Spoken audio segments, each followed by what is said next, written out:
ازيكم عاملين ايه؟ انا مرولي بعمل اكل بيتي. شكرا لكل اللي لسه بيدعمني يا جماعه، انتوا بجد وصلتوني. يعني الناس بقت تعرفني وبقت تحاول، يعني بقت تتواصل معايا وتطلب معايا. اسال دعوه 40 غريب يا رب.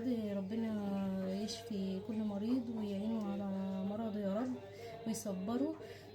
ف ادعوا يا جماعه لصاحب الوجبات اللي بعت لي دوت. انا اتاخرت عليه والله، كنت مشغوله الاسبوع اللي فات جدا. فهو بصراحة يعني كان المفروض اعملها الاسبوع اللي فات فعملتها الاسبوع ده. فبتمنى لكم تفضلوا تدعموني دايما وبتعليقاتكم ودعاويكم ليا، وشكرا لكم قوي. بصي الوجبة بتاعت النهاردة هي عبارة عن فراخ، وعملتها رز كبسة اللي هي بسمتي، وخيار وصباعين كفتة